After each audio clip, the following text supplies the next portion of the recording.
The year was 2008. Australian Prime Minister Kevin Rudd made a historic apology to Indigenous Australians who suffered forced child removal and assimilation. Kosovo declared independence from Serbia, and Dmitry Medvedev appointed Vladimir Putin as Russian Prime Minister. Fidel Castro retired as the president of Cuba due to ill health after nearly 50 years in power. Pakistani President Pervez Musharraf resigned due to pressure from opposition. And the United Nations announced George Clooney as a UN messenger of peace. Most Americans would probably count themselves among those oblivious to these world events, which is likely also true for the subject of British director Steve McQueen's feature film debut. But Jesse never saw it. Until now. This is Movies I Missed 2008, Episode 8, Hunger. I'm Jesse Munoz. And I'm Ryan Miller. This is Movies I Missed 2008, episode number 8. Today we're talking about the film Hunger, released October 31st, 2008, with a running time of 1 hour and 36 minutes. I want to give a warning that we will be discussing all aspects of this movie. That includes spoilers. Hunger is a 2008 historical drama directed by Steve McQueen, starring Michael Fassbender and Liam Cunningham. Follows Bobby Sands, an IRA member imprisoned in North Ireland's Maze prison during a period of escalating conflict between inmates and guards. Sands begins a hunger strike to protest the treatment of Republican prisoners, pushing his body to limit in a fight for political recognition. So this big conversation gets started up between the boys who suddenly reckon themselves the leaders. They're deliberating as what we should do. Someone says drop a rock in his head. I'm looking in their faces and I can see they're either scared stiff or clueless. It's all bravado. And this fool on the ground, in real pain. All this chit-chat going on, going nowhere. Next thing, one of the priests sees us, sees the fool, tells us not to move and we're done for. I mean, we're really done for. Group of boys will always get the blame for hurting the fool. Group of Belfast boys will get a hammering for sure. So it's clear to me in an instant, and I'm down on my knees, and I take the fool's head in my hands and I put him underwater. He's thrashing around a bit to start, so I press down harder until he's drowned. Priest arrives though. He's grabbing me by the hair, dragging me through the woods, promising me a proper hiding. But I knew I did the right thing by that wee fool. And I could take the punishment for all our boys. I had the respect of them other boys now, and I knew that.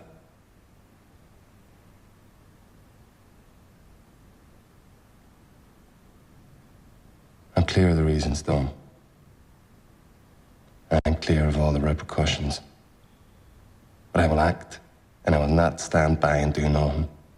MoviesIMissed.com is our website. At Movies I Missed Podcast is our handle for both Instagram and YouTube. You can follow us there, post clips, and we're available anywhere you get podcasts. So subscribe so you never miss an episode. Ryan. Yeah. Hungry? Are you hungry right now? Hungry for some film. So today's movie is called Hunger, starring Michael Fassbender, a movie that I chose. Was this on your radar at all? I think I'd heard of it. But it wasn't like on your short list to choose this year? No. This season. So two reasons I chose this, not because of anything I knew about it, but because of Steve McQueen and Michael Fassbender. I'm a big fan of Michael Fassbender. I think he's an awesome actor. Obviously love him as Magneto. I thought he was one of the standouts of those movies. Inglourious Bastards maybe was the first thing I saw him in. I don't know if that was before X-Men. Yeah, 2009 was Inglourious Bastards. 2011 was First Class. So yeah, definitely saw him in there, and has one of the best scenes in the movie, in a movie that's filled with just awesome scenes of people talking. I think we watched Shame for Sidetracked. We did. Which is also a Steve McQueen movie. We saw all of Michael Fassbender in that movie. And he's just been in a ton of stuff. He's in the Prometheus movies, those Alien. Unfortunately. He's fine in those. Those movies are fucking trash, especially Covenant. He played Steve Jobs in a Danny Boyle movie. Which I really like. I think that movie's really good. And I think he's really good. I loved that movie. I have not rewatched it since the theater though. But it was like, because there was two Steve Jobs movies that came out at the same time. It was that one and Jobs with Ashton Kutcher. And Ashton Kutcher's was like a typical biopic where it like follows him along creating Apple. And Steve Jobs was the day of his presentation and then cut with like interspersed with like flashbacks and stuff. It was just way more of an interesting way of doing a biopic. And I thought he was awesome in it. I don't know how much like Steve Jobs he really was, but he's just an awesome actor. Did you ever see the Assassin's Creed movie? Unfortunately, I did. Okay. I never saw those. Also straight garbage. Is it? Never played any of the games, but I think I just watched it because I'm like, oh, I know it's like kind of sci-fi time travel, and Michael Fassbender just terrible, boring. Yeah. He was in Black Bag from this past year, which I really liked. I thought he was really good in that. The Killer from a couple years ago, I didn't get a chance to see that, but that's a David Fincher movie. Didn't get a chance to. It's a Netflix movie. I know. I mean, you didn't get a chance. Didn't get a chance to watch it in the year of 2020. You know what? Let's stop the recording and go. You can go watch that. All right. Seriously, let's stop the recording. Okay. He's been in a lot of stuff, and just someone that I really, really enjoy. So kind of the main reason I wanted to check this movie out. Steve McQueen, on the other hand, is a guy that I've seen a couple of his movies. Shame, 12 Years a Slave I haven't seen Widows. Widows is nothing like the other movies we're talking about. This, Shame, and 12 Years a Slave. I was surprised to see that he directed Widows, because I did really like Widows, though. I thought that was a quite a good movie for the kind of movie that it is. Mm-hmm. And then last year he did a movie called Blitz, which I hadn't even heard of. I don't even know if I knew about that. Yeah. It's an Apple TV Plus movie, so I had that's why I haven't seen it. Yeah. Stars Saoirse Ronan, Harris Dickinson, other people. Yeah, don't really know. Historical drama, so it's kind of right up his alley. Those were the two reasons that I wanted to see the movie. It also, I didn't know this at the time, but has a ton of positive acclaim as far as the critics go. Not any word of, I don't know anybody that's seen this movie, but pretty critically acclaimed. So those were my reasons for choosing this movie. Talk a little bit about the cast and crew. There's not a lot. Steve McQueen, again, we just talked about him. Shame. Do you remember liking Shame? Not really. I mean, I don't think I disliked it, but it was like, what was about he was like a sex addict or something? I just know that there was a lot of sex, and it's like a very kind of austere movie, similar to this. Carey Mulligan, I think, is in it.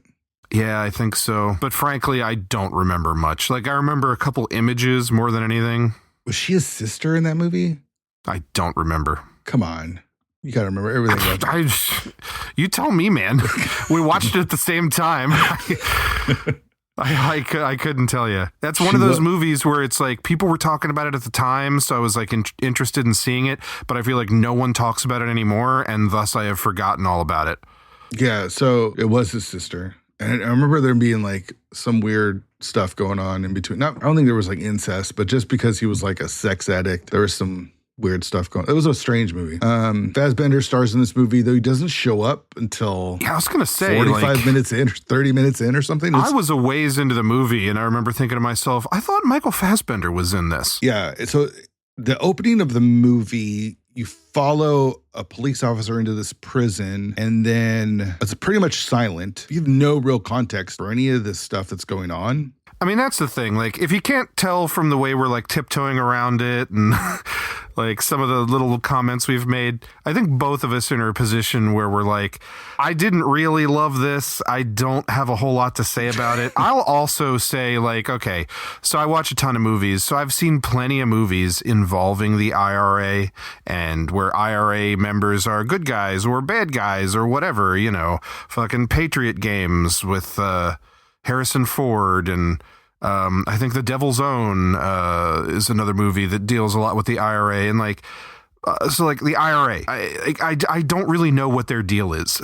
That's my biggest problem with this movie is I have no clue what is really going on, or like who these people are, or why they're in the situation they are, what the political climate in Ireland is at the time. And the movie's not concerned with telling you any of that.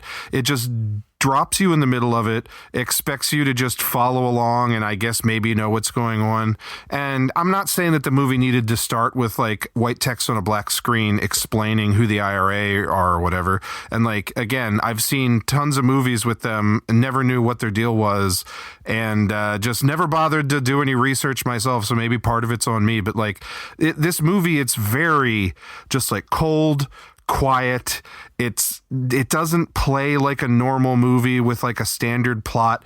Things are just kind of happening. It's more of just like a emotional piece, you know, where it's just supposed to make you feel things, and it's kind of dark and sad and it sucks.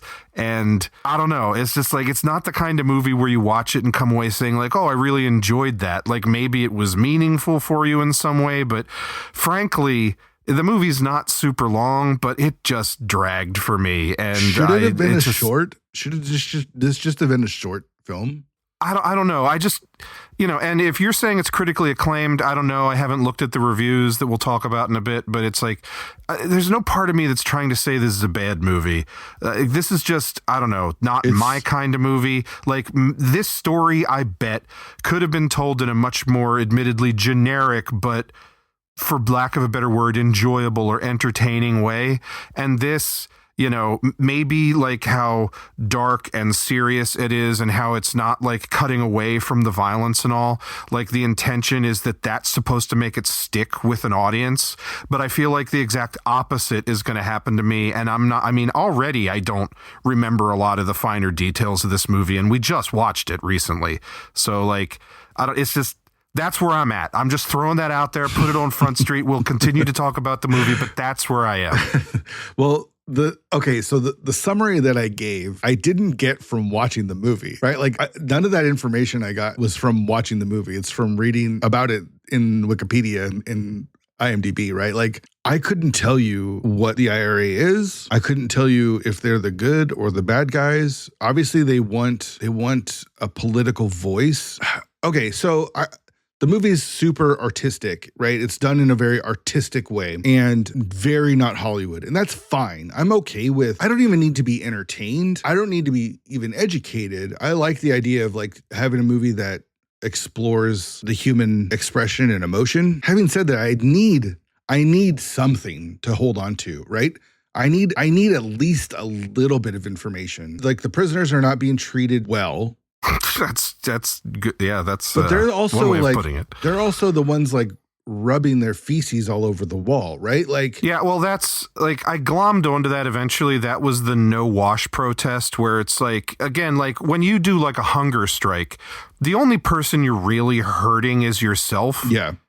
But you're doing it to try and draw sympathy and attention from the outside. And I think that's the same thing with the no wash protest, where like, yeah, it sucks for them because they're like ripping up all their clothes so they're naked all the time. They're not bathing and they're like purposefully rubbing shit and like throwing food all over the floor in their own cells where they have to live. So it's like you are punishing yourself. I guess in a manner of speaking, they're also punishing the prison guards because they have to smell the stuff and deal with the guys too.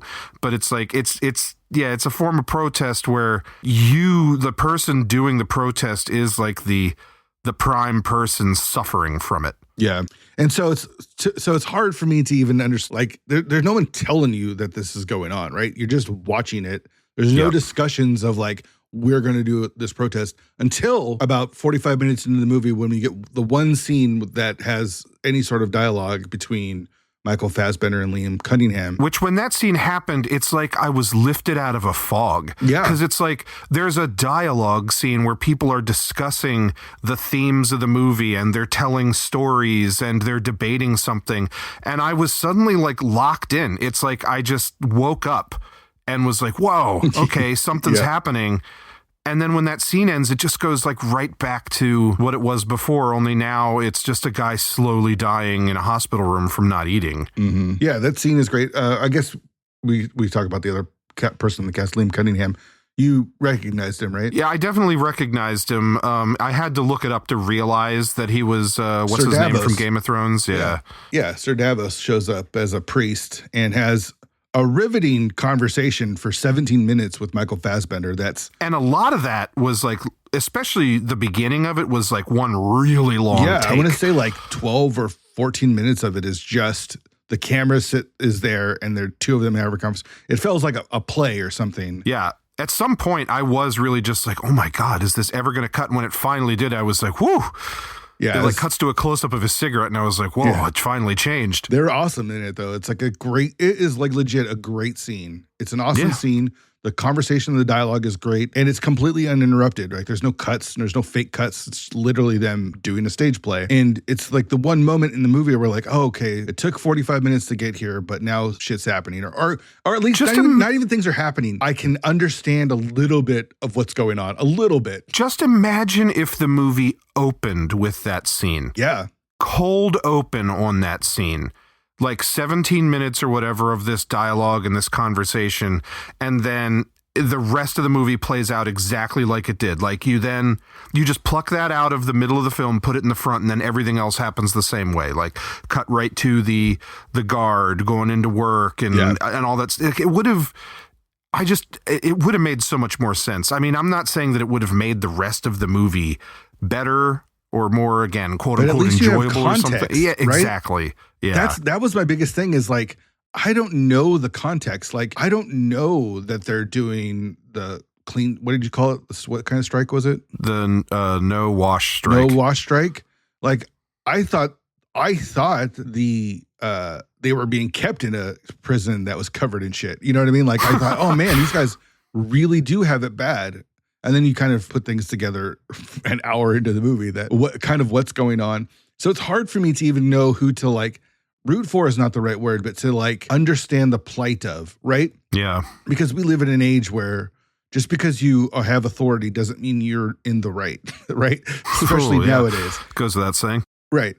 And so I'm not just going to say like, I'm rooting for or I'm in the understanding of the prisoners or the guards or whatever, but give me at least a little bit of context. I don't need it to be Hollywoodized. I'm okay with the artsy fartsy stuff. I like it. I like the look and the feel and the slowness of some of the stuff, but give me some context. Let me know what is happening or who is at least who the parties are in the situation, right? Like, I didn't know that it had to do with the IRA until they literally had that conversation like 45 minutes in. I didn't know that. And maybe that's my fault, I guess, for not knowing, but I don't know. Yeah. Like, I mean, it just, I don't think that I need to know who the IRA are in my general day-to-day life, right? Again, I've had so many experiences with it, mostly through fucking movies because I'm that nerd, but, where if I ever wanted to, I could have read a fucking Wikipedia article, but, it just so happens that, like, sorry,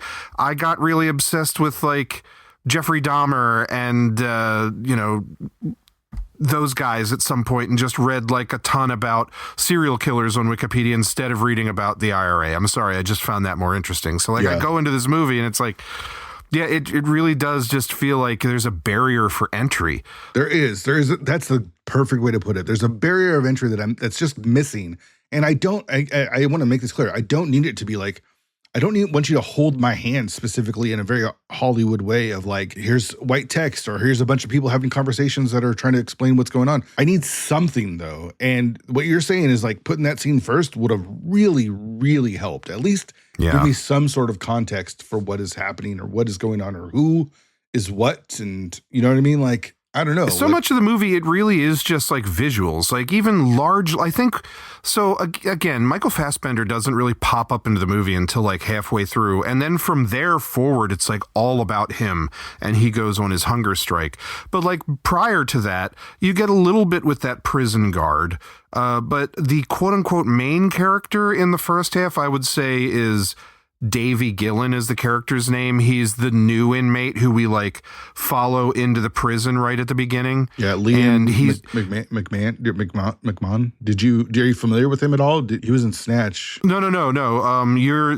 It's Davy is the new inmate. Oh, okay. Jerry, who you're talking about, he's the cellmate. So like we see Davy go into the prison and he's like put in a room with this other guy, Jerry, and it's already fucking disgusting in there. Yeah. And like he walks in and there was no conversation of like, oh man, what's the shit all over the walls or anything. It's like he just walks in, he's in this tiny little room with another human and there's shit everywhere and there's like no conversation, there's no dialogue. I think they have one tiny little dialogue sequence, but it doesn't really clear anything up, and it's just so just sparse and quiet. And like you said, it doesn't have to be like the fucking Shawshank Redemption. I didn't need Morgan Freeman narrating like, so then Davy entered the prison and he smelled the smell of shit on the walls. But it's just context. I don't know. Give us context. It's just like a, I don't know, like a visual piece of art. It's tough to, I don't know, tough to stay interested enough to even try and glom what's happening a lot of the times, I felt. Yeah, I don't really know. Again, root for is not the right word. And maybe there's villains in just follow. Who are you following? Right, because like the prison guard, is he a terrible person? He ends up getting murdered, and I don't know. That doesn't. I mean, we see him like beating the inmates along with everybody else. Just context.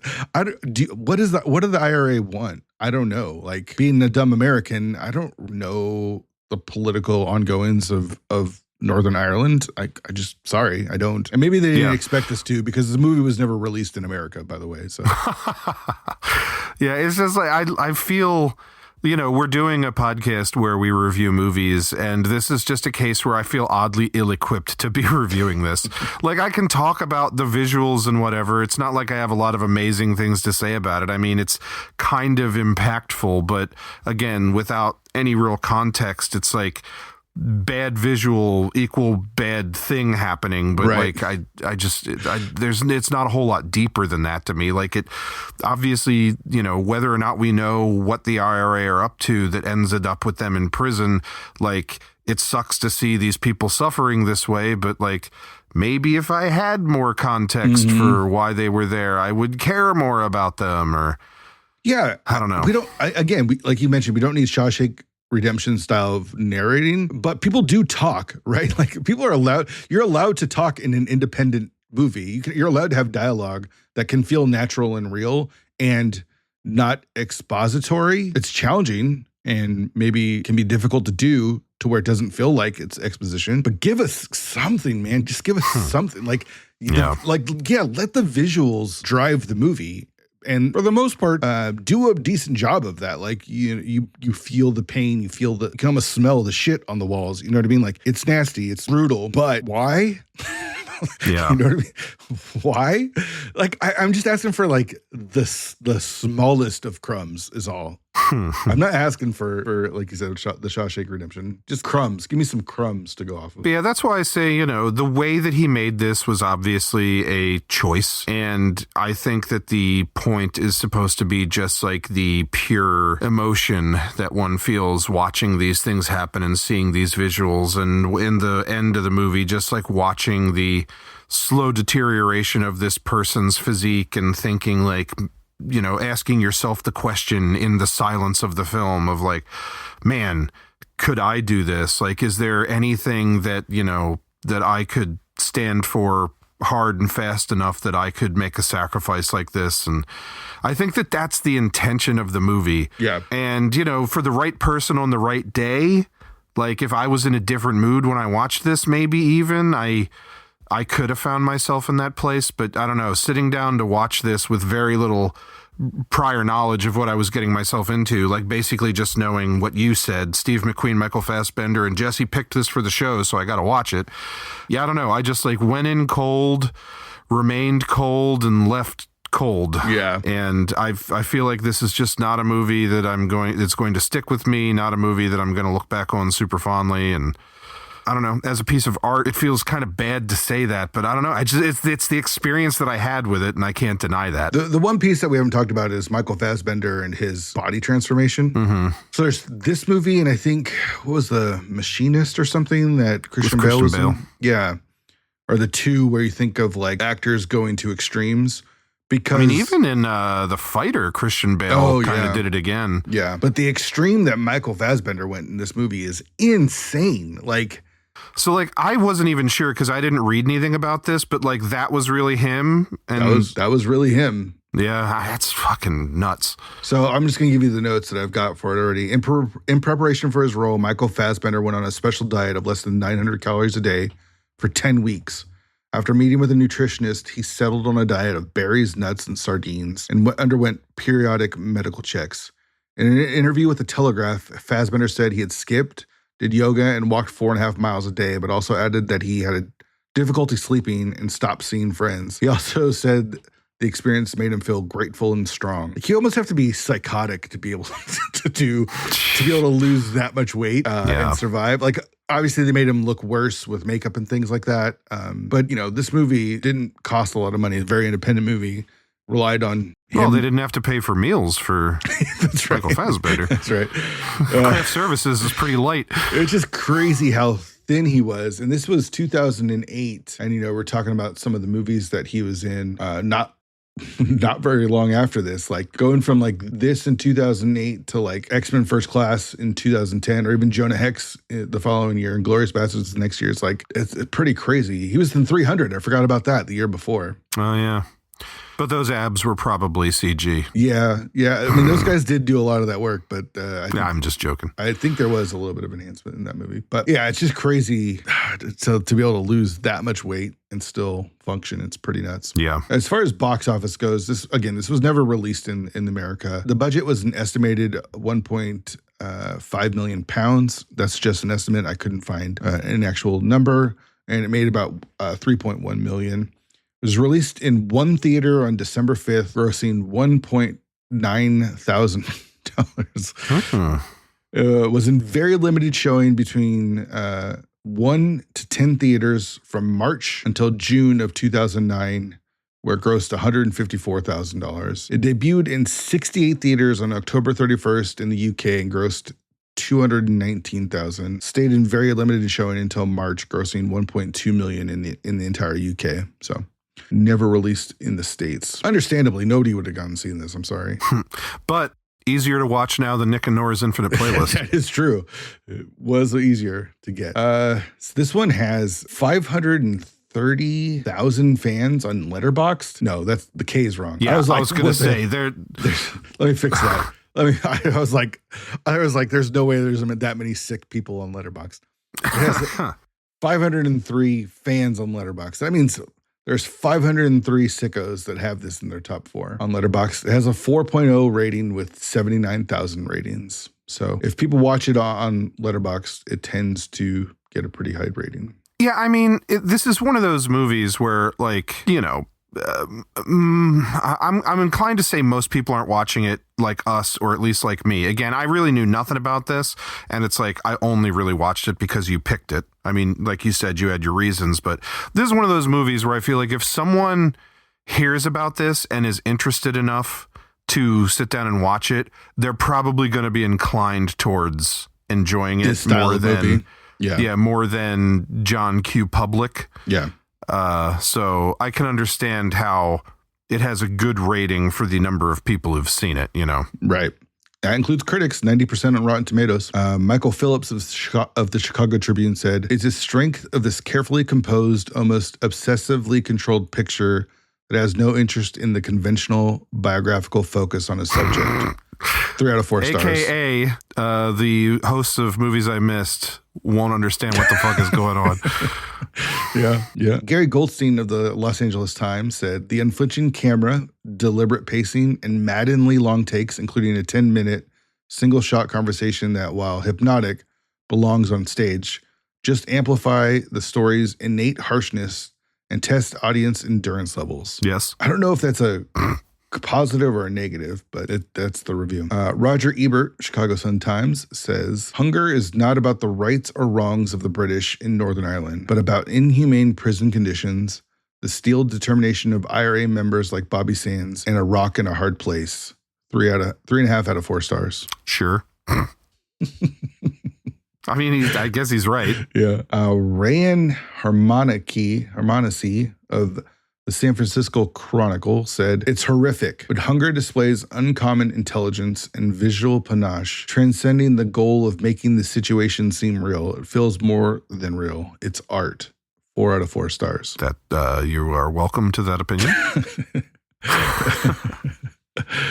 David Denby of The New Yorker said, in the end, even though I recognize the need to be reminded of Guantanamo and the crimes carried out there, I was awed but not moved by hunger. That's probably the closest to my experience we've heard thus far. All right. What does Leonard Maltin have to say about it? He says, raw, riveting, minimalist account of jailed Irish Republican Army members who are horrifically abused by their British jailers. Based on the events surrounding the 1981 Maze prison hunger strike, during which IRA detainees, including Bobby Stans, played here by Fassbender, starved themselves to death. Not for the faint of heart. 3.5 stars. So critics are into it, man. Yeah. Critics love it. I mean, it's definitely a movie that feels more like it's made for critics than for quote unquote fans, I suppose. So as far as awards go, McQueen won the BAFTA Award for Special Achievement by a British director, writer, or producer for their first feature film, which sounds like a made-up award. Like sounds like they wanted to give him an award, so they just made the award up on the spot. Don't know if they give that out every year or not, but he got it. Yeah, special achievement, indeed. That's very specific. A special achievement by a British director, writer, or producer for their first feature film. Mm-hmm. And the only other note I've got for this one was it was the first film by Steve McQueen, which I kind of mentioned. Which he won a special achievement by a British director, writer, or producer for their first feature film for. Yeah, at the BAFTAs. So, it wasn't really recognized at all during any awards, American awards. Even the BAFTAs, they just gave him the made-up award to give him something because it's a very British movie, I guess. That's about it. We have to answer the question, Jesse. There's not a lot about, I try to look in to find anything that I could about the movie, but it's just such a small independent movie, right? On a very niche, specific subject or a specific area of a country, and it's not done in a way that's trying to please audience. It's not trying to make a ton of money, right? This isn't the goal of this movie wasn't to go wide. Yeah, again, the way the movie's made is a choice, and I understand it. I honestly do. It just, if you wanted to reach a bigger audience, obviously there's the more Hollywood way to go. Frankly, I think this story and, the search for context that we've been talking about would probably be best satisfied with a documentary or something instead. Yeah. There's sometimes I watch a movie that's based on a true story and I think, I think I would have preferred to read like an article about it or something. Then it's just like the way that he chose to portray these events, obviously, like we've seen, it's like going to get the attention and the respect of a certain group of people, including a large group of movie critics, seemingly. But, again, there's like this part of me that feels kind of like, I'm not meeting the needs of a person who, hosts a podcast where we review movies. But at the same time, I don't write articles for, the New Yorker or the San Francisco Chronicle. I'm just a dude who has a fucking movie room with a neon sign named after the nightclub in Terminator and owns 4,000 movies and likes to watch films. And this is just not a film that really connected with me or did a whole lot for me at all. So that's where I'm at. Ask me the question. Let's get it over with. Rian, did you miss Hunger? Sure didn't, because I didn't even really know it existed. Yeah, it's got a cool scene that I would recommend checking out on YouTube, maybe. Right? Like I'm sure that one scene is on YouTube and you could watch Fassbender and Sir Davos have a really interesting conversation for 10, 15 minutes. A documentary, I think, would have been my preferred way of finding out information on this Bobby Sands guy and kind of the whole injustices that are happening there. The movie, just not my bag. It's just not my bag. I can't say it's a bad movie. It's just not what I'm into and things that I enjoy. So I'm going to say that I didn't miss this one. So I think I'll watch Inglourious Basterds instead and follow it up with a little X-Men First Class. What's your favorite Fassbender X-Men movie? Got to be First Class. Yeah. I feel like you're a fan of Days of Future Past, if I'm not mistaken. Yeah. I feel like the more I watch that movie, the less I like it. Like, it was a great first time watch, but this is how little we have to say about Hunger. We're just talking about X-Men now, but that's what the show is, man. Like First Class, like we have Bryan Singer X-Men, which was like our first real superhero movie outside of Blade. And it was like, they did a lot of things like changing to the black costumes to try and appeal more to mass audiences and whatever. And there's not a ton of superpowers on display, but it was like all we had, and it was exciting, and it was, a new era. And then by the time we get X2, I think we'd had Spider-Man, and maybe that's the only other superhero movie. And X2 was like the first X-Men, which was good because it's all we had, but like even more cool with like Nightcrawler and like more stuff in it and like more characters. And then X3 was a disappointment. I mean, that movie had a troubled production. They crammed it out to get it in theaters. They brought on Brett Ratner, who's not as great of a filmmaker as Bryan Singer. Not that I'd even say he's like a great filmmaker, but has, less style than him. And then First Class comes along, and still they're not fully going comic booky, but like the costumes they wear at the end, the new characters, the period setting, it's just the most unique of the X-Men movies we get so far. And then what do? They bring back Bryan Singer, and they bring back the old like Wolverine and everything. And it's just like, it feels like you went like a couple steps forward and now you're taking a step back. And there's neat things in it, but it's like it involves Sentinels, but they're not really in there that much, and they're not that cool looking. And is this like, I don't know. I feel like the most unique, interesting, inventive X-Men movie from the Fox era is First Class. Like the only X-Men related movie I maybe like more is The Wolverine. Yeah. The fact that they had the blue and yellow costumes, even though they're like flight suits, it was the first time Fox ever went with like, hey, we can have a little bit of color in our X-Men comics, our movies. Yeah. Which was always nice, because you're right. Bryan Singer really loved black leather. So yeah, you're right. I think I agree with that. I do like Days of Future Past. I think it's a fun movie, but I just think the ending, like the whole origin, like with Professor X and Magneto, and then just the way it ties into history with like the Cuban Missile Crisis and everything, and that like 60s kind of, 60s wood grain FBI kind of look to all the, all that stuff. Kevin Bacon, I like as a villain. There's some shitty stuff, like whatever the fuck that character was that created tornadoes out of his hands. And Azazel was not a great choice. And then just the ending. Even the White Queen, they didn't really know either. Yeah, pretty bad. But then like the ending with Professor X losing the ability to walk and everything, like it's just good stuff. I think that they had like a kind of interesting new voice, and then they took it right away and gave it back to Bryan Singer. And again, Days of Future Past was a really cool first time watch, but it's like it doesn't hold up for me the way that First Class does. Do you remember in Apocalypse when no, that movie? I don't. They gave him like Apocalypse is such like a silly, campy, terrible movie. But they had the very serious story with him getting like hunted down by the people that he worked with for being a mutant. Do you remember that? Yeah, I do. That was crazy. That was like the only part of those movies that I thought were enjoyable, but felt like a completely different movie than what was going on. You know what I mean? And then it's like they tried to go like real conceptual with Apocalypse's look, because they were like, oh, he's Egyptian, so let's make him look like some kind of weird fucked up pharaoh. But then at the same time, they're like, Psylocke? No, let's put the hot Asian chick in a comic accurate costume. Right. It's just, I don't know. The whole Michael Fassbender of it all just was a little silly to me, because again, his whole like getting hunted down and his like wife and child get murdered. Yeah. Things like, it was just super strange. That's Hunger for you. So,